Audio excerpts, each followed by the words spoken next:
Hey everyone, it's been a while. I know I haven't posted on my channel in a few months, aside from those two Disinherited videos I did, but I want to get back into regularly posting, starting with something a little different. For the past almost a year, I've been playing Lies of P on my own time, and I've finally finished it. While I was wrapping up the game, I got the idea to do a video on my channel on what I thought about the game, really going in depth and exploring my opinions on the areas, the bosses, the mechanics, the story, etc. So I went back to go record footage of all the areas and bosses, and found that the game had, for some reason, automatically put me into New Game Plus without my consent. So this video has been delayed by a little bit because I had to play through the whole game again in New Game Plus. But while I did that, I recorded the footage, which you'll see playing in the background of the video. Uh, and I also got footage of the bosses. Now, there is a few more things I want to go over before the video begins, and those are: one, I played my whole playthrough on Legendary Stalker difficulty, which is the hardest one. So that's going to affect how I critique the difficulty and the gameplay in general. Number two, this review does not include the DLC Overture, which I have not seen any spoilers for, and I want to go in blind, so please do not spoil in the comments. 3. I know that I had that disclaimer at the start of the video, but I just want to reiterate. If you have not played this game yet and don't want spoilers, click off the video now. And to all those who are staying, let's get into it.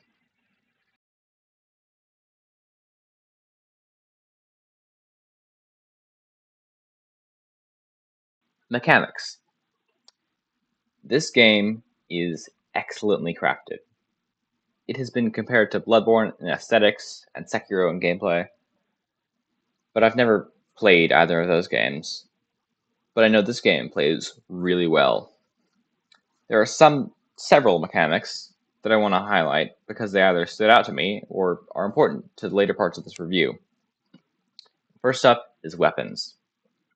At the start of the game, you get the choice between three playstyles. However, you can switch builds at any time. You aren't bound to the build you start with. The choices are dexterity, strength, or balance, which is a mix of both. I chose dexterity and stuck with that for my whole playtime. Whichever build you pick gives you a starter weapon of that build. Now, each weapon's handle in Lies of P has a letter grade associated with each of the three combat styles: technique, motivity, and advance, which are dexterity, strength, and elemental builds, respectively. Each letter grade determines how good the weapon is in that stat. Not just that, but your weapon's blade has a type that determines the kind of attack your weapon will do, for example, slash or pierce. The blade also has the durability, weight, and damage of your weapon. Each weapon has a separate ability for both your handle and blade, which is executed by spending Fable, which I'll go over later. Now that's already good, but there's more customizability.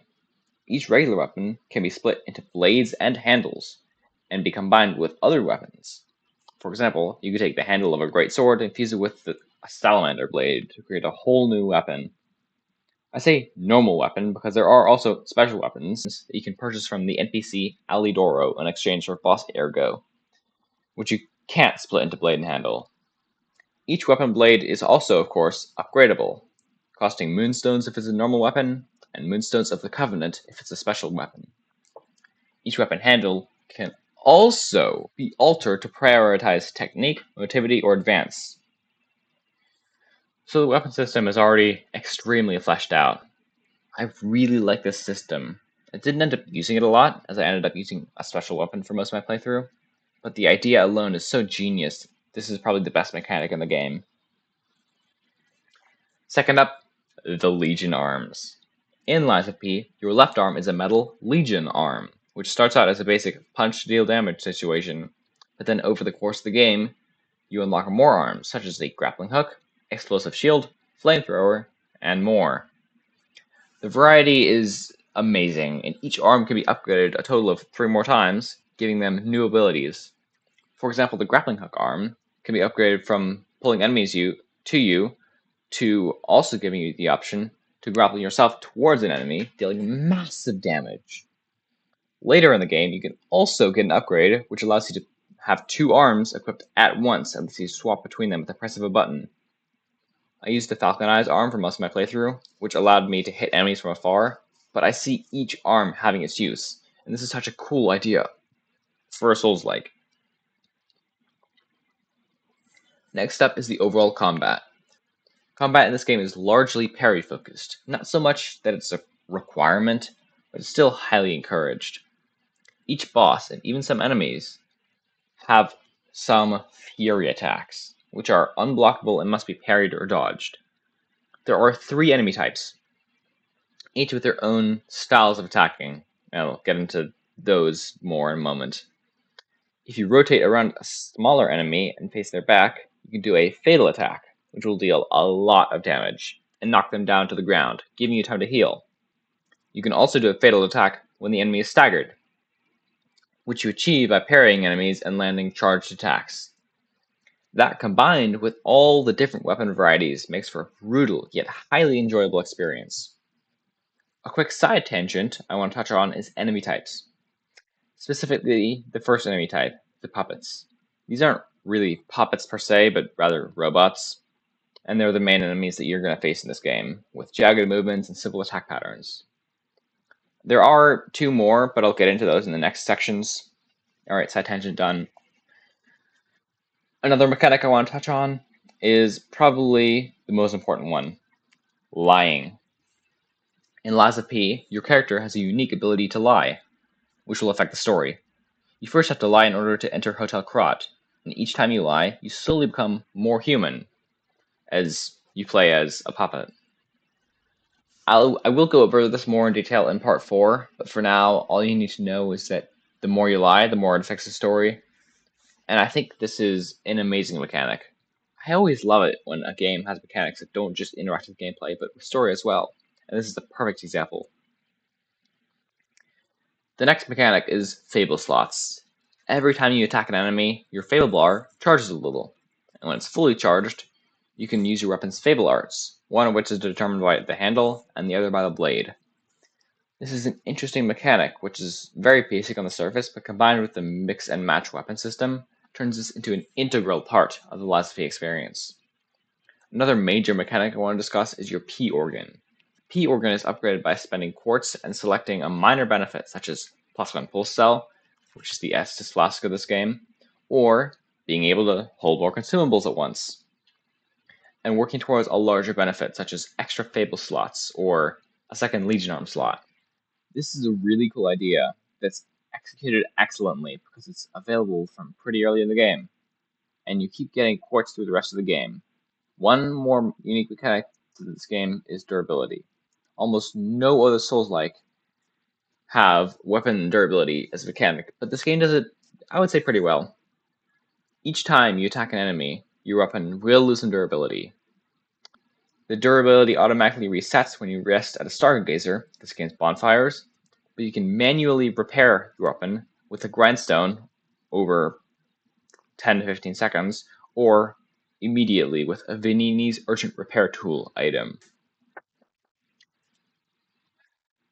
Some status effects, like Decay, will decrease your weapon's durability, but other than that, it's not too difficult to keep an eye on it and repair when needed, making this one of my favorite additions in terms of uniqueness.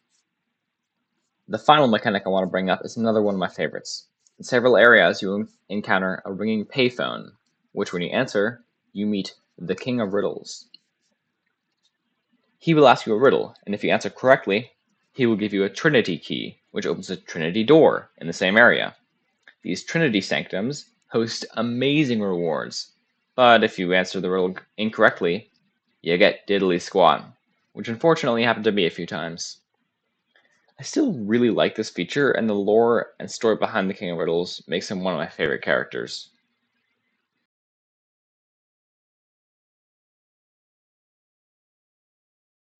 Chapters. Another area where Lies of P excels is its level design. Every area has a main path with stargazers as checkpoints and side paths that wind around and lead to shortcuts and secret chests. Most areas are super fun to explore with interesting enemies and beautiful aesthetics. I say most because some areas suck. In this section, I want to talk about how I liked each chapter and what I think they did well or poorly. The first chapter is Krot Central Station. This is a great first area for several reasons. The first reason is that it's great as a first area. It's pretty short, with easy enemies, not too many side paths, and nice aesthetics. I really like how the station looks, but once you leave the actual station and head out to the plaza, I think the aesthetics slightly decrease in quality, but I still like it, and I think it does its job great as a first area, and there's nothing really inherently wrong with it.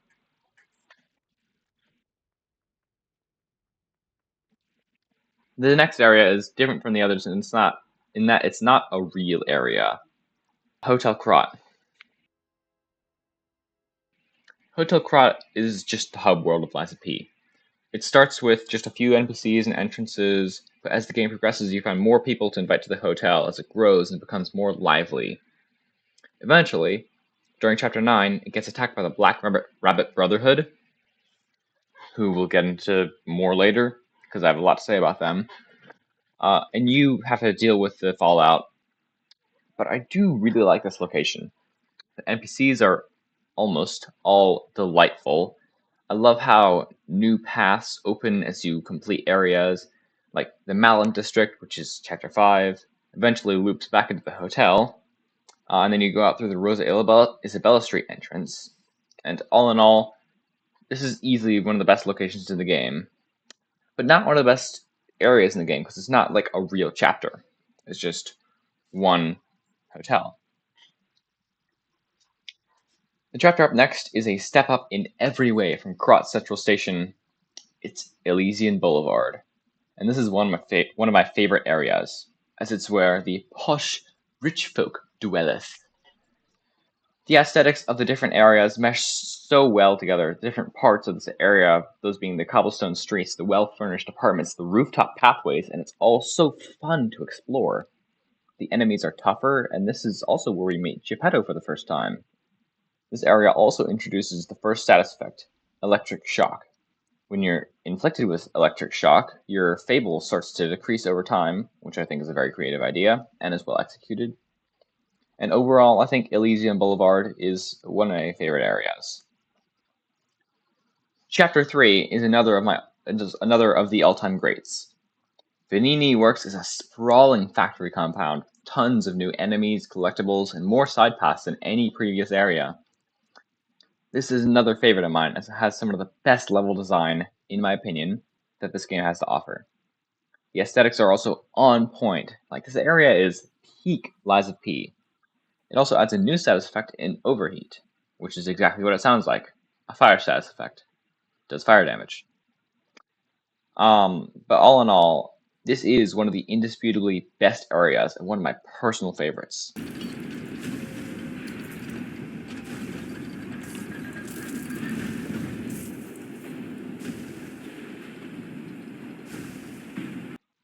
Up to this point, each chapter has been better than the last. And you're probably wondering, how's this next chapter going to top the last one? Well, my friend, I have some disappointing news for you, because this is the point in the game where the chapters become hit or miss. Some are really good, while others should never have existed at all. This is one of those areas. St. Frangelico's Cathedral starts off as the Moonlight Town, which is definitely the worst part of this area. We leave the beautifully gothic city aesthetic for a dirty ramshackle village path, which, don't get me wrong, is well designed. It just looks boring. Like, this is a total step down from the factory. You know what? Whatever. I can get over the aesthetics. At least we have some fun new enemies to play with. Wait, what do you mean the new enemies suck? Yep. This area introduces a whole new enemy type besides puppets. And what is it, you may ask? What could be so interesting to take spotlight away from the puppets? It's zombies. Well, in this game they're called carcasses, and while they do have some interesting lore behind them, they are not that fun to fight. While puppets have their jagged attack patterns, which are super fun to dodge and parry, The carcasses are just kinda like every other Souls-like enemy. Not only that, but this area introduces a truly horrendous status effect that becomes probably the most prevalent one for the rest of the game, and my personal least favorite: decay. Decay does two simple things. It, 1, slowly decreases your health over time, and 2, slowly decreases your weapon's durability over time. This isn't a problem when you're just exploring, and you can use your grinder to repair your weapon, but when you're in the middle of intense combat, either with tough enemies or a boss, it can be pretty tough to walk away into a corner and try to repair your weapon for 10 seconds while trying not to get interrupted by getting hit by an enemy. And that's not the worst part of this area. Once you get to the actual cathedral, there's a wooden room that you need to do parkour to climb up. And I know what you're thinking. Parkour? In the Souls-like? Yep. Because it's here that Liza P unveils its final game mechanic, one that is not only my least favorite, but gets pretty much completely ignored for the rest of the game and is super underdeveloped. Jumping. See, when you press the left stick while sprinting, you jump. But it's like a little jump, giving you barely any altitude or distance. And at the top of this room, after 10 to 15 minutes of walking along tight wooden beams, trying not to get knocked off by annoying enemy placement, this game thinks it's a good idea to force you to make 2 difficult jumps in a row, where one mistake will make you restart the whole room. This is by far my least favorite room in the game. All rants aside, the rest of this chapter is okay. Having us explore the cathedral, fight some carcasses before getting to the boss, which I will get into next section. Overall, my least favorite chapter, except for that one, but we'll get there eventually. Although this is the chapter where we meet Alidoro, so that's a plus. I'll get into him more later too. Up next is the Malum district. This is another carcass area, which starts with the Path of Pilgrims, an area that looks similar in aesthetics to the Path of Misery from chapter 4. So again, it starts off poorly. However, this chapter gets a lot better once we enter the actual Malum district.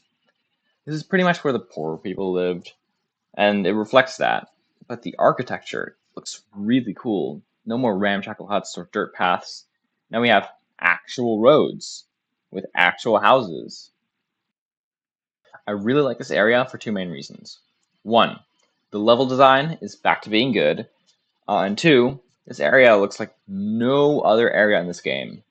It looks completely original. For example, Elysian Boulevard, Krat Central Station, and Rosa Isabella Street all look pretty similar, but this one area is completely different from any other areas. Granted, it's soured by the inclusion of carcasses, but it's still good regardless. If that was all for this area, it probably would have been one of my favorites. However, the boss for the Mountain District is so abhorrent, I have to knock it down a peg.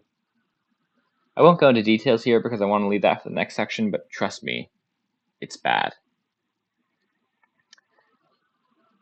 And we're back to the good chapters. Chapter 6 takes place on Rosa Isabella Street, the entertainment district. In this chapter, we're back to fighting puppets, thank goodness. Overall, this is a decently tough area with good levels of design and enemy placement, except for the stupid Mad Clown Puppet mini-boss that I just ran past. To this day, I still haven't gone back and beaten it. Anyway, past the Mad Clown Puppet, we arrive at the Estella Opera House. This is the second half of Chapter 6. It's pretty much just a run around and unlock all the shortcuts section.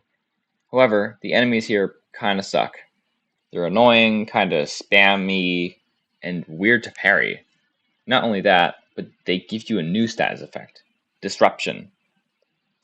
Disruption is the insta-death status effect of this game. So, to have a whole sub-area of enemies all inflicted is kind of broken. But it's not a long area, so I can get over it. Overall, I do like this chapter, as it marks the halfway point in Liza P, with more good and bad chapters to come. Starting the second half of this game off with another banger chapter, Chapter 7, The Grand Exhibition. The first half of this chapter takes place in Lorenzini Arcade, which is overrun with carcasses, because of course it is! However, the second half takes place in the actual Grand Exhibition, which is just puppets, thankfully, and a lot of fun to explore.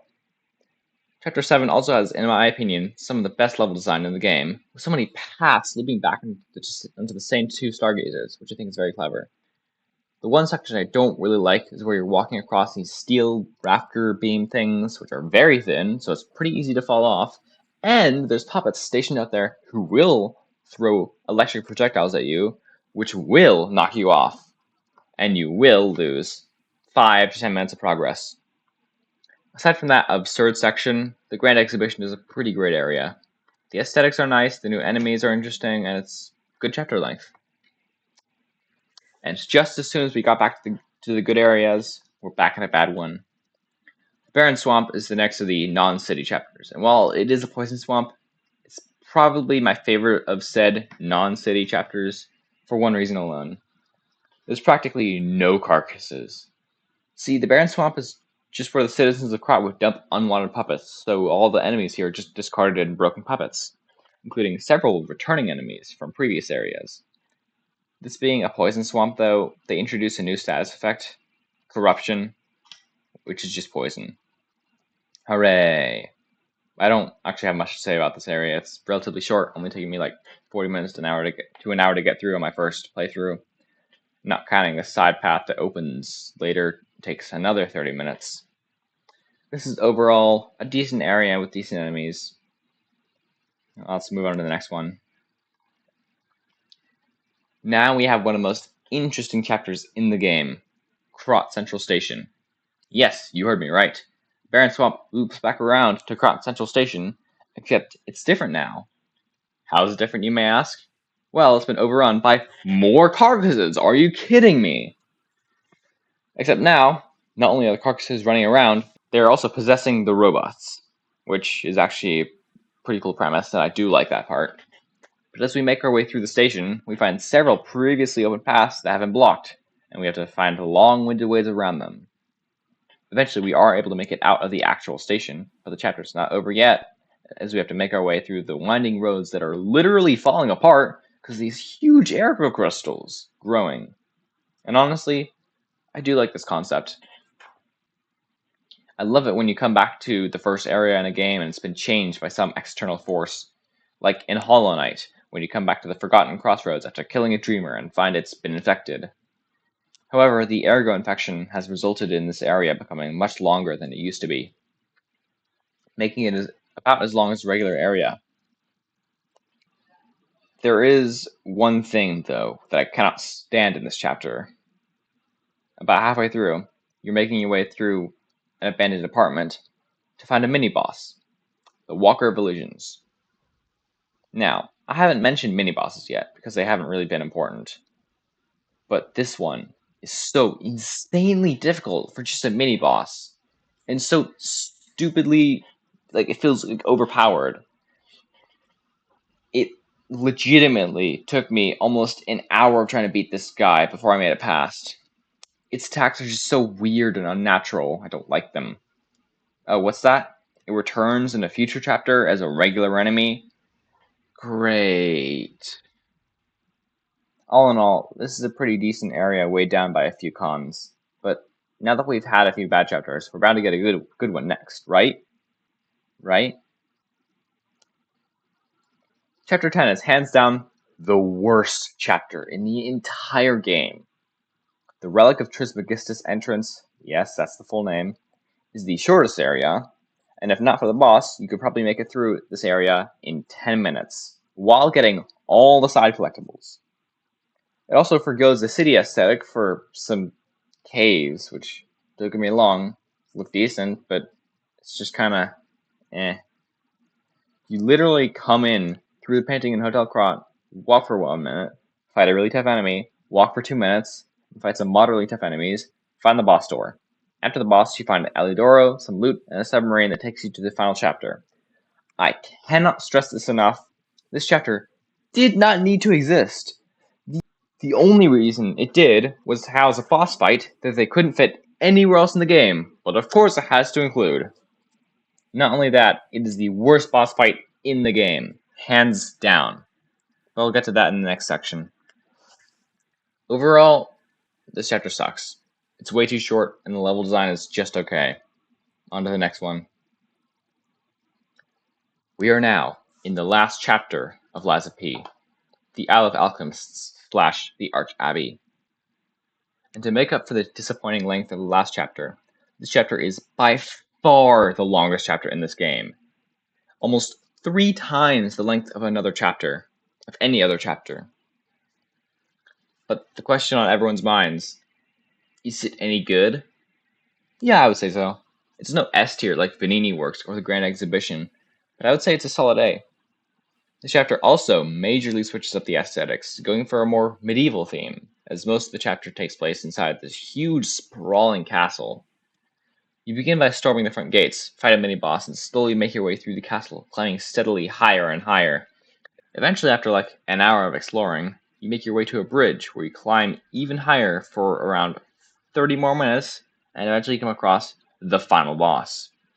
I won't get into anything boss related here, as the next section is dedicated to the bosses, but suffice it to say, this area is really good.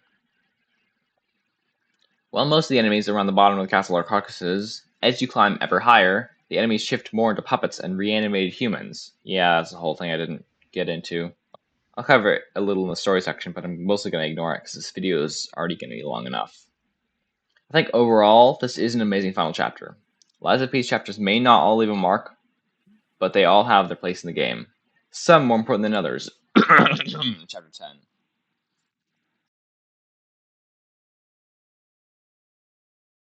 Bosses. In this section, I'll detail my thoughts on all the main bosses in Lies of P.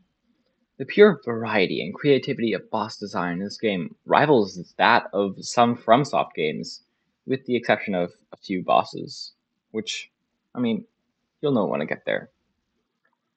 The Parade Master is the first boss in the game, and does its job well. It's not too difficult, so it doesn't scare away any new players, yet it's not too easy to bore veteran Souls players. It telegraphs its moves well and doesn't deal too much damage. Once you get it down to about half health, it begins its second phase, where it rips off his head to use as a hammer. Overall, I think this boss could be more in tune with the theme of this chapter, as a carnival-themed boss doesn't really fit inside Krot Central Station, but it's a solid first boss that doesn't really have any detracting factors. I like it. The next boss is the Scrapped Watchman. This hunk of metal haunts City Hall, and is a decent step up in difficulty from the Parade Master. When I fought the first boss, I beat it in, I think, my second try. When I fought the Scrapped Watchman, it took me pretty much, I think, an hour to beat it. This is the first boss to use a status effect to its advantage during the fight, as in its second phase, the Scrapped Watchman gains an electric aura that it uses to punish poor parry timing. But I'm getting ahead of myself. For now, let's just focus on phase 1. In the first phase, the Watchman has a pretty acrobatic moveset. It jumps around a decent bit, swinging its arms rapidly, and, you can see the footage behind me. When you get down to its second phase, as stated above, it gains an electric aura that just adds to its attacks. It doesn't gain many new attacks, it just improves upon old ones. I do like this boss a great deal more than Parade Master, but still, it's not that great. Still a decent boss though, but they do get better. Fuoco, the King's Flame, is up next as the third boss in the game, being found at the end of Vanini Works. This is the skill check boss for this game, as Fuoco is another huge step up in difficulty. This boss is very well designed. I wouldn't be surprised if Fuoco was your favorite boss in the game, as its attacks are well telegraphed and don't come too fast. It doesn't do too much damage and has a decent amount of health, and is overall just a fun fight. In the second phase, however, it gets some new attacks, as well as the ability to inflict overheat, which does make the fight a bit more difficult, but you will get a sense of immense gratification once you've beaten it. All in all, Fuoco is a pretty great boss. No notes. Chapter 4 is the first bad chapter in Lies of P, so you might expect a bad boss, but this one's pretty okay. The fallen Archbishop Andreas is the boss at the end of St. Frangelico's Cathedral, and it's a step down in quality from Fuoco. It's not bad, so to speak, but it's not that good. He's pretty much a big frog thing, which attacks with its tongue and legs until you deplete its health bar. Wow, riveting boss. But wait, he has a whole second health bar with a second phase? Yep, all previous bosses had 2 phases in one health bar, and this is the first guy to have 2 separate health bars. You can give that honor to the fallen Archbishop. Oh well, at least he doesn't inflict a status effect. Oh, what's that? He gives you decay?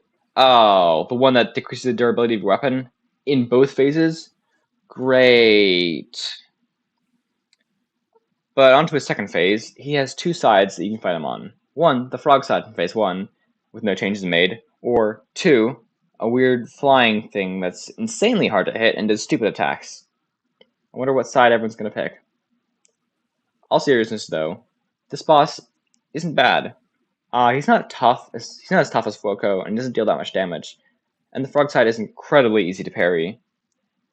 He does have a sick design though, and the mechanic of being able to fight whichever side you choose, even though both sides are unbalanced, it's still a cool mechanic, and I respect it greatly. So I do like this boss. That's not much more to say though. Now that we've had 4 pretty good bosses in a row, you must be excited for pretty good boss number 5, right? Well, I hope you're ready for a really long and angry rant, because the boss for this chapter is the Black Rabbit Brotherhood, or more specifically, the eldest of the Black Rabbit Brotherhood.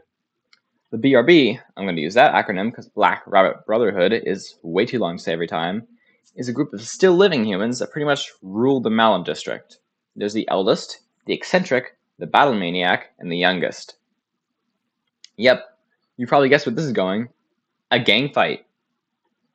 I am of the opinion that gang fights should not exist in 3D Souls-likes. The only time I'm okay with gang fights is in something like Silksong with the Cogwork Dancers or Great Conch Flies, or in Hollow Knight with the Mantis Lords. What I need from a gang fight is for 1, the 2 or 3 or however many enemies to be synchronized, so the attack with rhythm in a way that's easy to dodge / parry, and 2, I need them to be visible at all times. If I can't see one boss because I'm focused on another, how am I supposed to know what that boss is doing and dodge it?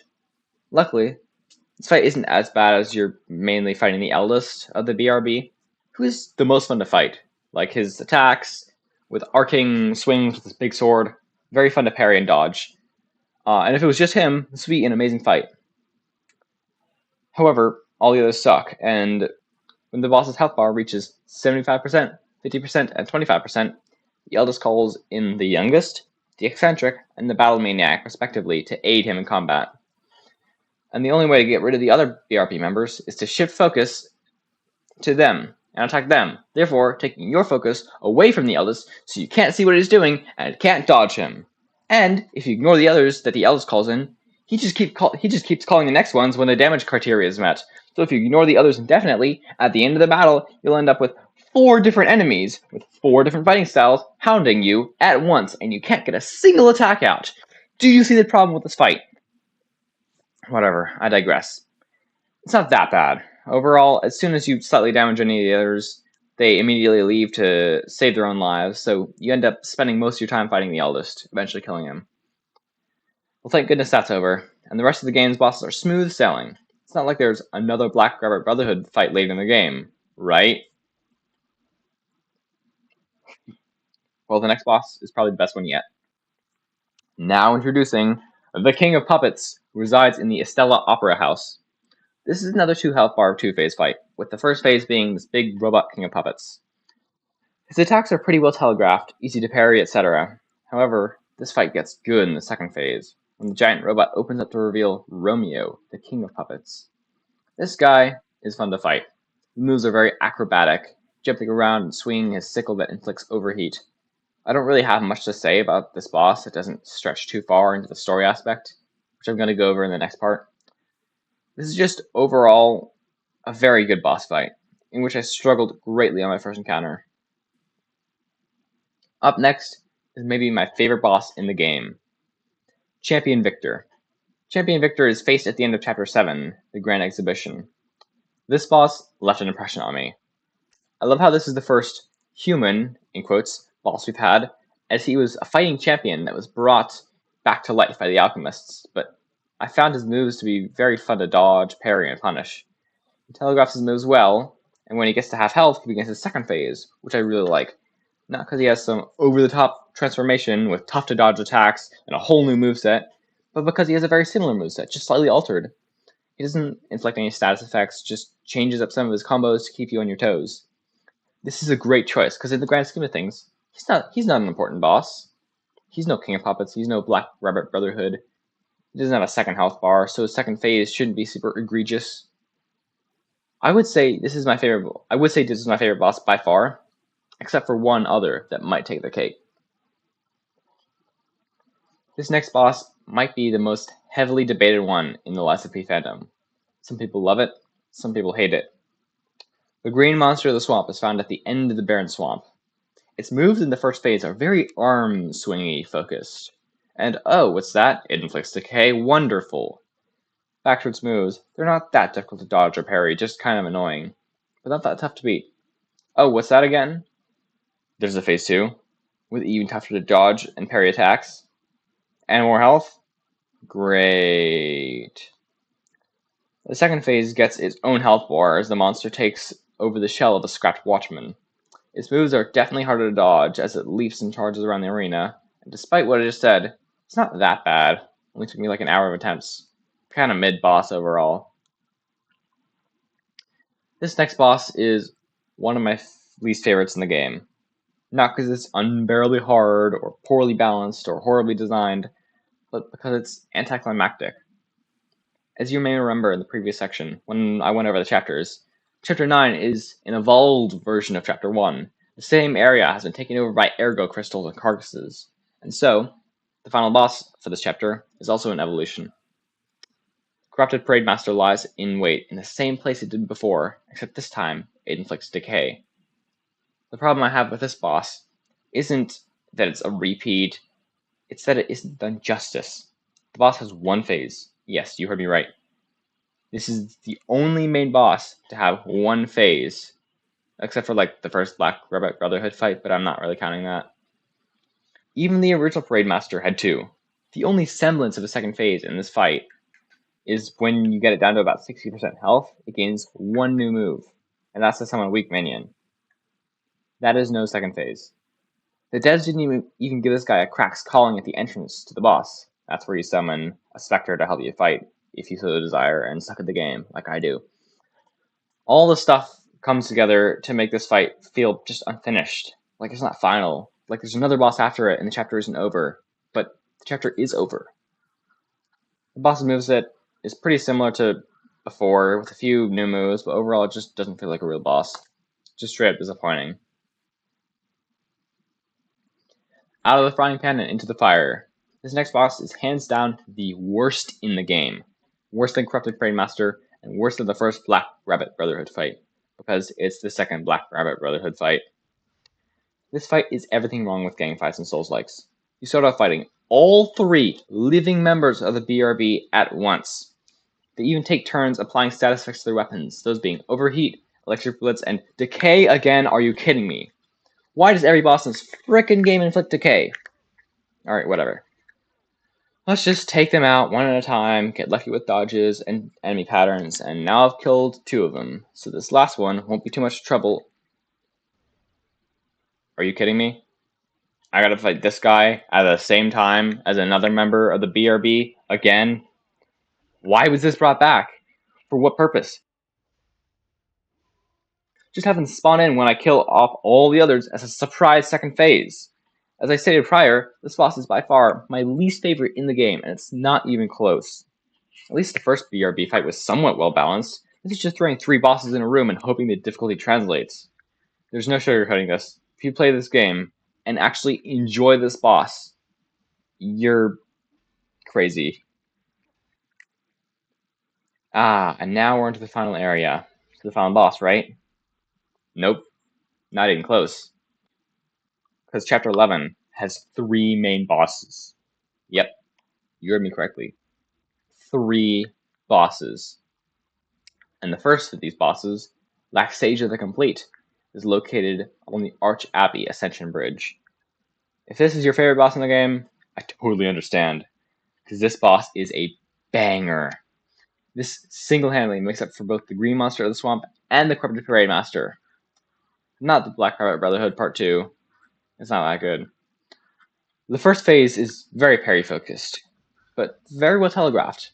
It's very satisfying to parry every attack in our 13-hit combo, or I imagine it would be. I'm not the best at parrying. And the first phase is very well balanced in general.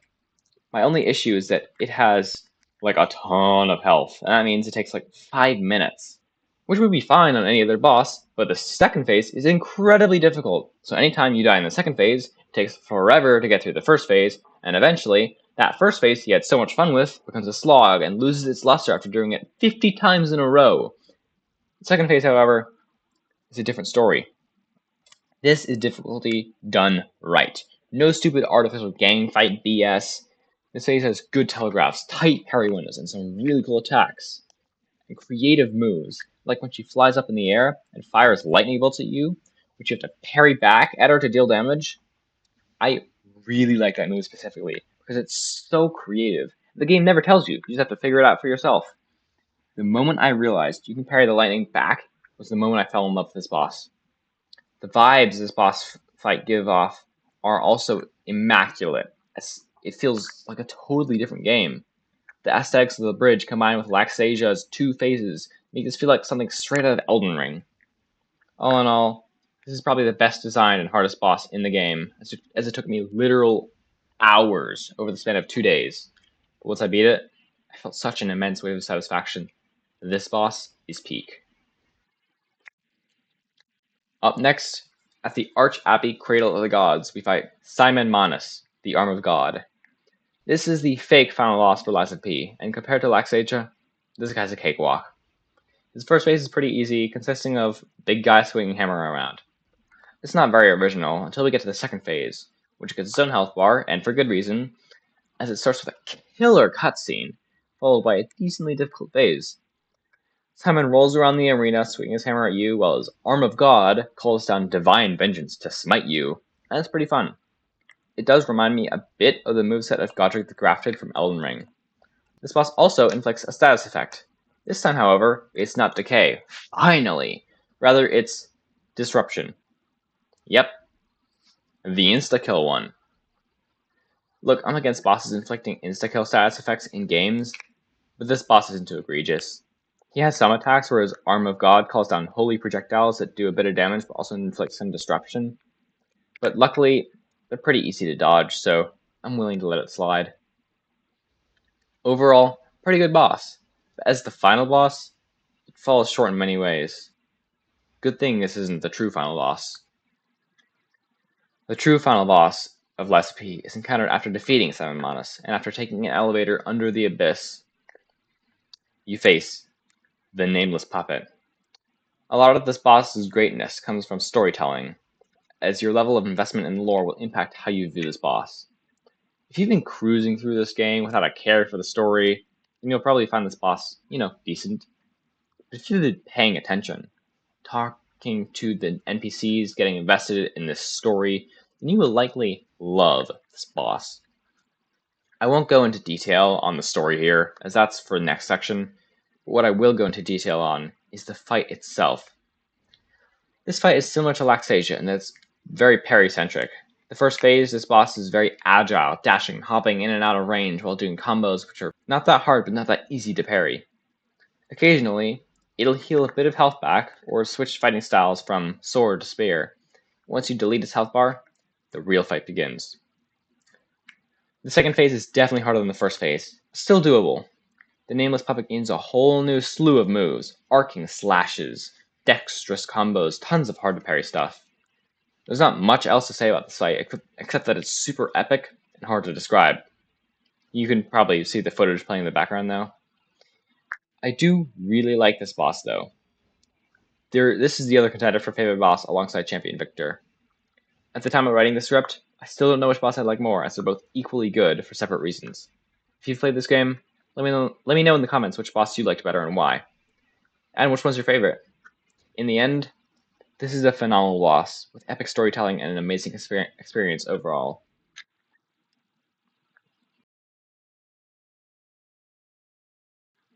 Story. Welcome to the final section of this review, the story. Now, I played mostly casually. I, of course, went down every side path I saw, but I didn't go out of my way to understand the lore. However, I do think I have a decent enough grasp of the story to go over it here. I'm going to split the section into a couple of mini sections where I talk about specific aspects of the story and the story as a whole, so I can cover every base. Also, I likely got some stuff wrong, as this is just what I pieced together through my 50 hours of playing this game, so if I do get something wrong, feel free to correct me in the comments. Without further ado, let's get into it. The first part of the story I want to cover is the overall narrative. Lies of P takes place in the city of Krat, a 19th century inspired metropolis with many diverse districts. The alchemists, who are the leaders of the city, first built it here after discovering a bunch of rare crystals called ergo underneath the now city. The alchemists found ergo to have astounding properties, such as immense energy capacity, which they used to power the city, and to develop the first puppets. Over the years, great minds sprung up such as Geppetto and Vanini, who helped evolve the technology of the city.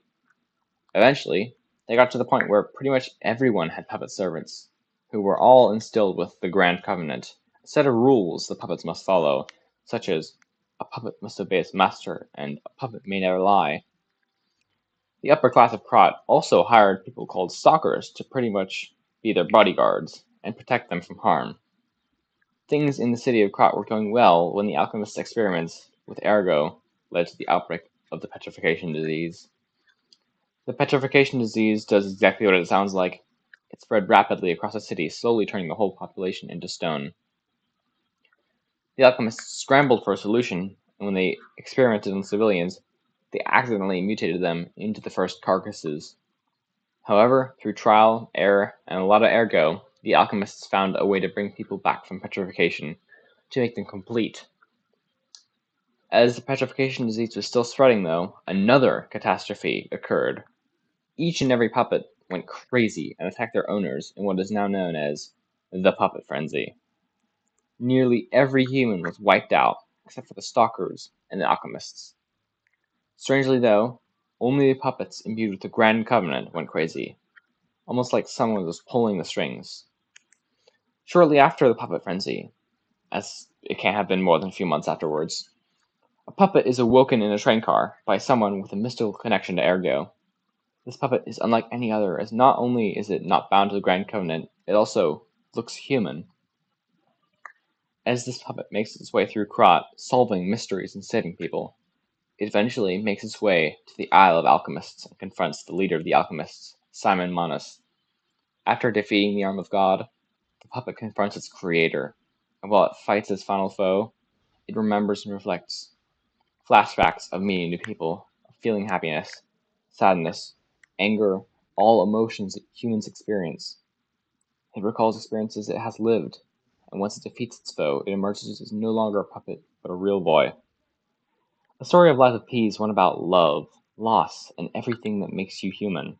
It's about someone who doesn't understand those feelings, experiencing them for the first time, gaining a conscience, feeling empathy, compassion. The story is about becoming human. Alright, I know that was a lot and probably way deeper than anyone expected, but there's still a few more minor parts of the story I want to talk about because of their impact on me. First up are a few of the NPC side stories that I especially liked, those being Geppetto, Vanini, Arlecchino, and Eugenie. I'm going to start with Vanini, as his and Arlecchino's go together. Vanini is the kind of prince of Krat, not really, but almost sort of. However, his parents were killed when he was still a very young age. The alchemist told him and everyone that it was a mugging, but he saw who it really was. A puppet by the name of Arlecchino.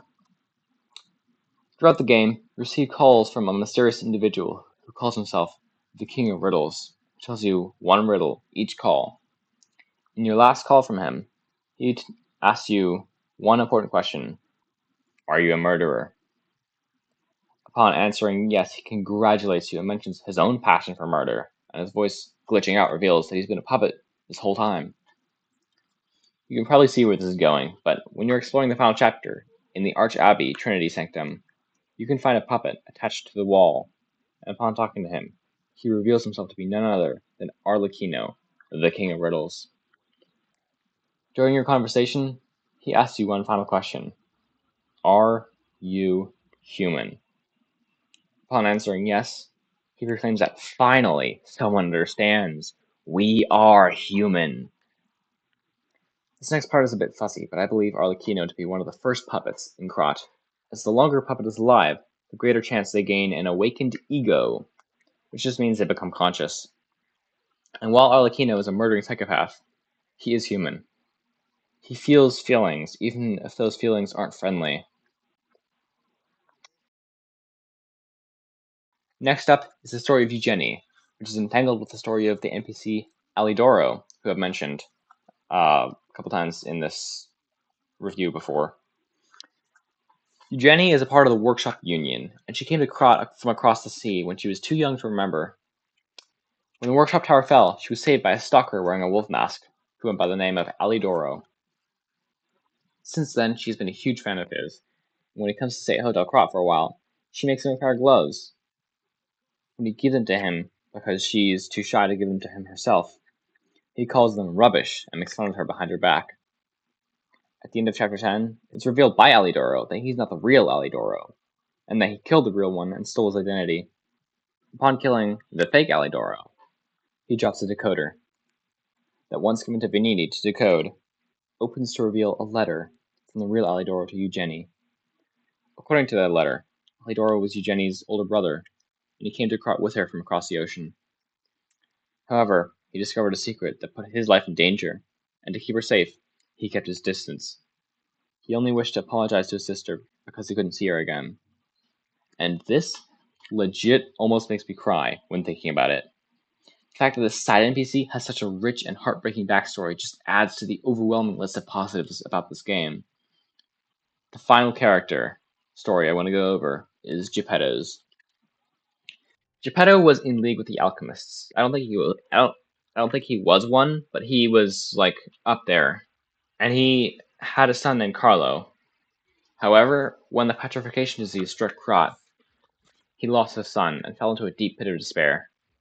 He vowed to get his son back, so he built a puppet, one with the exact likeness of his Carlo, and with his memories and personality.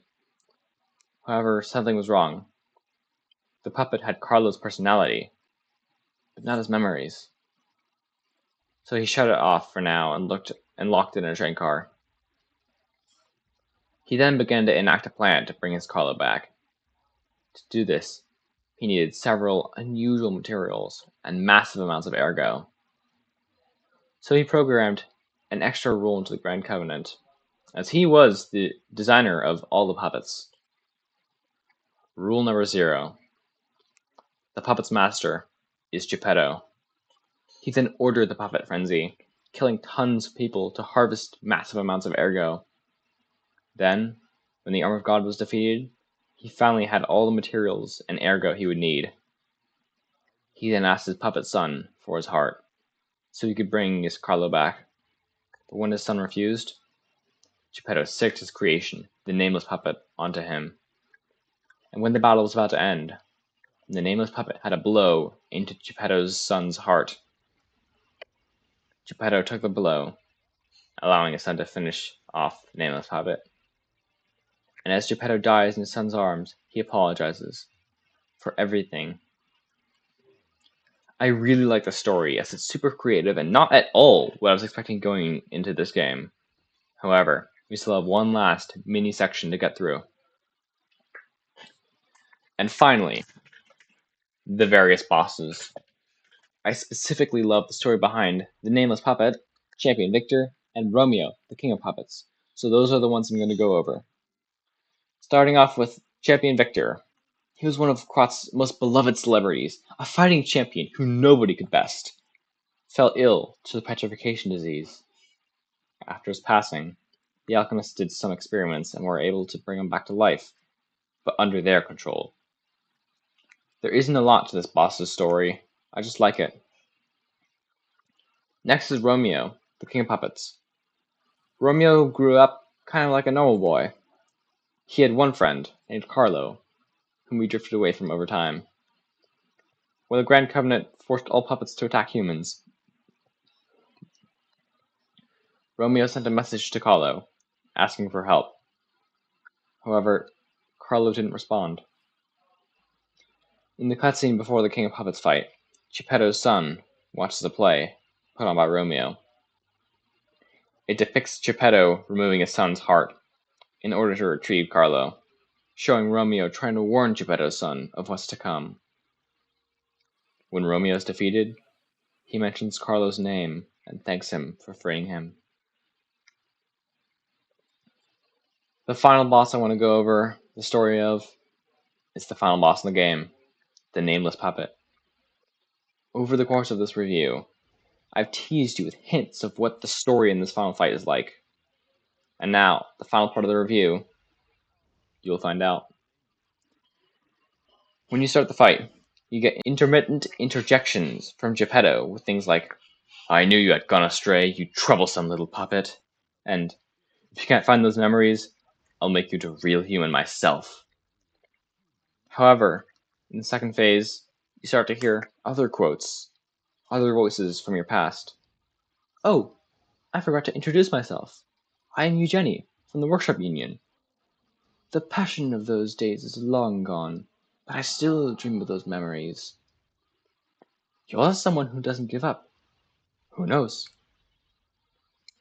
Maybe this is what real freedom feels like. Thank you, Carlo. The next evolution is coming. A world of truth, not lies." These are all quotes from people you meet throughout the game, and playing them here during this boss fight gives such a satisfying sense of finality. Like everything you've learned, everyone you've met, everything you've done, it all led to this. Eugenie, Lady Antonia, who I just realized I forgot to mention, but whatever. Benini, Romeo, and even Simon Manas. Meeting all these people has changed the son of Geppetto. They've given you a new perspective, a new hope for a better world. Your journey has made you human. Overall, what did I think of this game? I loved it. The mechanics, the story, the characters, the bosses, the locations, everything flowed so perfectly together to make one of the best games I've ever experienced. I even like this game better than Elden Ring. I genuinely enjoyed this game so much. If you haven't played it yet, what are you doing? Go play it now. I'm super excited to play the DLC and the sequel in the future. I'll probably play both on my channel. In terms of the future of my channel, I want to post more frequently and try to make this more of a routine. The next video I post will be the first episode of my Dark Souls playthrough, and I'm super excited to play that. After I finish Dark Souls, I don't know yet what I'll play next, but it'll probably take me a while to finish Dark Souls, so I'll have some time to think on it. Anyway, if you're somehow still watching, thank you so much for doing so. Please leave a like if you feel like it, as it pushes the video out to more people, so they can suffer through my content too. All seriousness though, thank you so much. I've been working on this video for a while and I'm super happy to finally have it done. I can't wait to keep posting. Have a great day.